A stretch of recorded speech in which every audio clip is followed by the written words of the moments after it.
सुप्रभात मेरे प्यारे विद्यार्थियों। मैं मंजली आपकी हिंदी की अध्यापिका। मुझे उम्मीद है आप सभी सकुशल होंगे।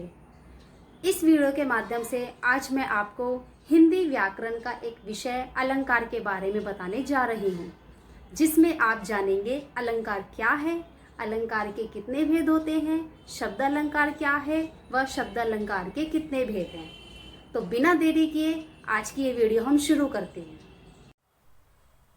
सबसे पहले आप जानेंगे अलंकार क्या है। अलंकार का शाब्दिक अर्थ है सजावट, श्रृंगार, आभूषण या गहना। जिस प्रकार स्त्रियां सजने के लिए, अपने सौंदर्य को निखारने के लिए जिनका इस्तेमाल करती हैं वह है गहना। गहना को शुद्ध रूप में आभूषण कहते हैं। अलंकार से तात्पर्य, अलंकार दो शब्दों से मिलकर बना है, अलम जमा कार। अलम का अर्थ होता है भूषण या सजावट तथा कार का अर्थ होता है करने वाला। इस प्रकार अलंकार का अर्थ हुआ आभूषण। साहित्य में अलंकार का प्रयोग काव्य सौंदर्य के लिए किया जाता है, यानी अलंकार का कार्य है कविता को सुंदरता देना, कविता को सौंदर्यपूर्ण बनाना।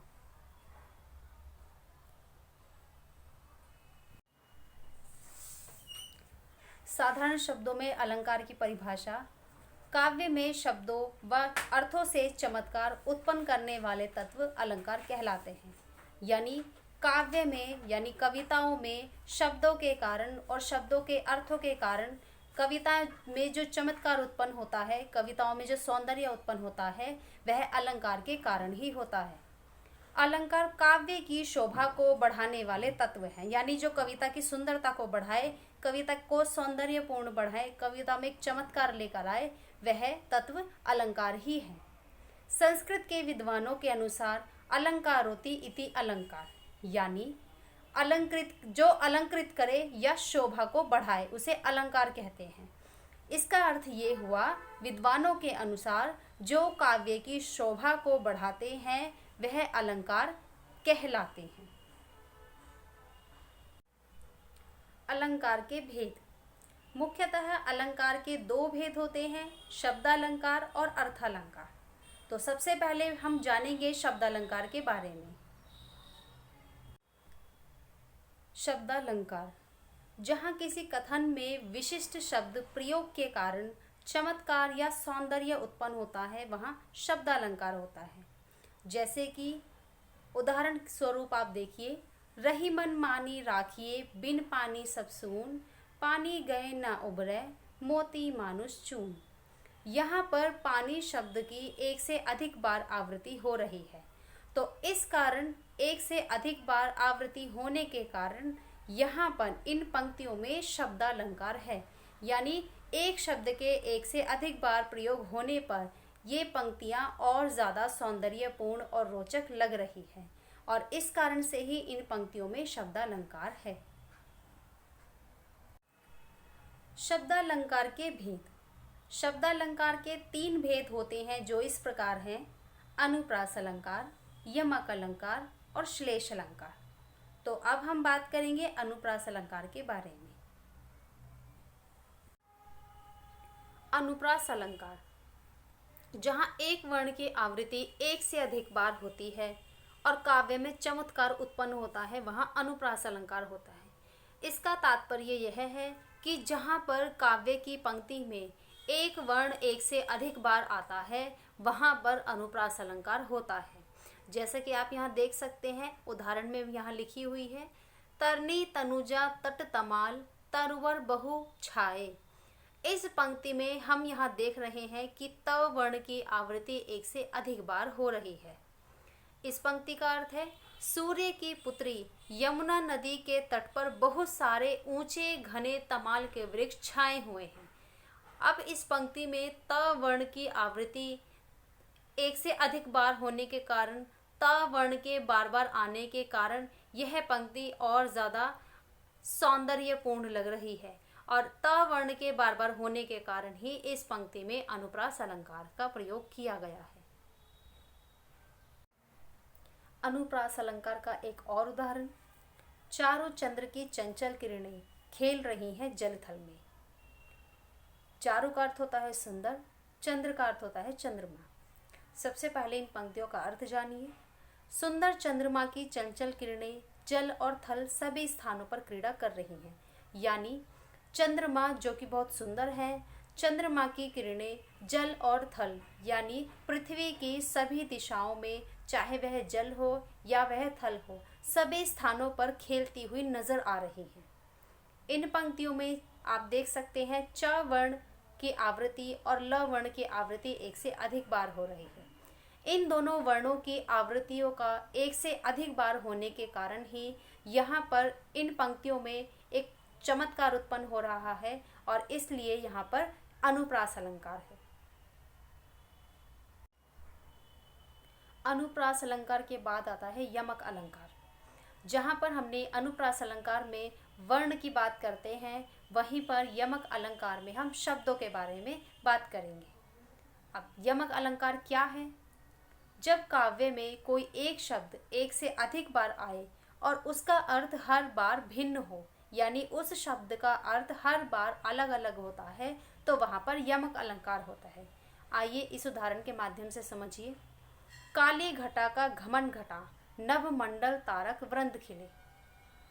इस पंक्ति में एक शब्द दो बार आ रहा है, वह है घटा। अब घटा शब्द पहली बार घटा शब्द का अर्थ कुछ और है, दूसरी बार घटा शब्द का अर्थ कुछ और है। तो उसे जानने से पहले इन पंक्तियों का अर्थ मैं आपको बताने जा रही हूँ। शरद के आगमन पर उसके सौंदर्य का चित्रण किया गया है, यानी वर्षा बीत गई है और शरद ऋतु आ गई है। काले बादलों का समूह घट गया है, यानी कम हो गया है। अब यहाँ पर आप देख रहे हैं घटा शब्द का दो बार प्रयोग किया गया है। तो पहली बार घटा शब्द का अर्थ है बादल, काली घटा यानी काले बादल। दूसरी बार घटा शब्द का अर्थ है कम होना, यानी घमंड घटा, यानी काले बादलों का घमंड जो है वह कम हो गया है, वह हट गई है। तो घटा शब्द का दो बार प्रयोग होने के कारण यह पंक्ति सौंदर्यपूर्ण लग रही है। यमक अलंकार का एक और उदाहरण। तीन बेर खाती थी वे तीन बेर खाती है। सबसे पहले इस पंक्ति का अर्थ जानिए। जब वीर शिवाजी के आतंक से मुगल रानियां महान कष्ट में अपने जीवन को बिता रही थी, तब वे दिन में 3 बार भोजन करती थी और जंगलों में भटकते हुए मात्र 3 बेर ही खाकर वे अपना दिन काट रही हैं। तो यहाँ पर पहली बार बेर का अर्थ है 3 यानी संख्या के लिए, और दूसरी बार बेर का अर्थ है 3 यानी फल के लिए। तो बेर शब्द का 2 बार प्रयोग किया गया है और दोनों ही बार इनका अर्थ अलग अलग है। पहली बार बेर शब्द का अर्थ संख्या के लिए है और दूसरी बार फल के लिए। तो एक ही शब्द का 2 बार अलग अलग अर्थों में प्रयोग किया गया है और इस कारण से इस पंक्ति में यमक अलंकार है। यमक अलंकार के बाद आता है श्लेष अलंकार। श्लेष अलंकार यानी जहां एक शब्द का प्रयोग एक ही बार हो परंतु उसके अर्थ एक से अधिक हो, यानी श्लेष अलंकार वहां होता है जहां पर एक शब्द का अर्थ एक से अधिक बार होता है। आप उदाहरण स्वरूप आप देखिए, मंगल को देखी पट देत बार बार है, यानी यहाँ पर एक शब्द ऐसा है जिसके 2 अर्थ हैं और 2 अर्थ होने के कारण ही इस पंक्ति के अर्थ भी 2 हैं। यानी पहला अर्थ है कि वह व्यक्ति याचक को देखकर उसे बार बार वस्त्र देता है, और दूसरा अर्थ है वह व्यक्ति याचक को देखते ही दरवाजा बंद कर लेता है। अब इस पंक्ति में पट शब्द ऐसा है जिसके 2 अर्थ हैं, एक है वस्त्र और दूसरा है किवाड़ यानी दरवाजा। पट शब्द के 2 अर्थ होने के कारण यहाँ पर इस पंक्ति में श्लेष अलंकार है, यानी जहाँ पर एक शब्द का एक से अधिक अर्थों में प्रयोग किया जा रहा है तो वहाँ श्लेष अलंकार होता है। श्लेष अलंकार का एक और उदाहरण। जो रहीम गति दीप की, कुल कपूत गति सोए, बारे उजियारो करे, बढ़े अंधेरो होए। सबसे पहले इन पंक्तियों का अर्थ जानिए। रहीम कहते हैं कि दीपक के चरित्र जैसा ही कुपुत्र का भी चरित्र होता है। दोनों ही पहले तो उजाला करते हैं पर बढ़ने के साथ साथ अंधेरा हो जाता है। यानी रहीम जी कहते हैं जैसे दीपक जलता है और दीपक जलाने पर चारों ओर उजाला हो जाता है, वैसे ही जब परिवार में बालक जन्म लेता है और उसकी हटखेलियाँ हमें बहुत ही आनंदित करती हैं और खुशी वाला माहौल पैदा करती हैं, पर वैसे ही जैसे धीरे धीरे दीपक का उजाला कम होने लगता है तो अंधेरे की ओर हम बढ़ने लगते हैं। उसी प्रकार बालक जब धीरे धीरे बड़ा होता है और वह गलत कर्म करने शुरू कर देता है, तब वो एक अपकीर्ति फैलनी शुरू हो जाती है। तो यहाँ पर बारे शब्द का 2 बार प्रयोग किया गया है, 2 अर्थों में प्रयोग किया गया है। पहली बार बचपन के लिए यानी बालक के बचपन के लिए, और दूसरी बार जलाने के लिए कि दीपक जलाना और बालक का बचपन आना। तो बारे शब्द का 2 बार इन पंक्तियों में प्रयोग किया गया है, और 2 बार इन पंक्तियों में प्रयोग करने के कारण ही यहाँ पर श्लेष अलंकार है। इस वीडियो में आपने सीखा अलंकार व उसके भेद के बारे में, शब्द अलंकार व उसके भेद के बारे में। अगली वीडियो भाग 2 में आप जानेंगे अर्थालंकार व उसके भेद के बारे में।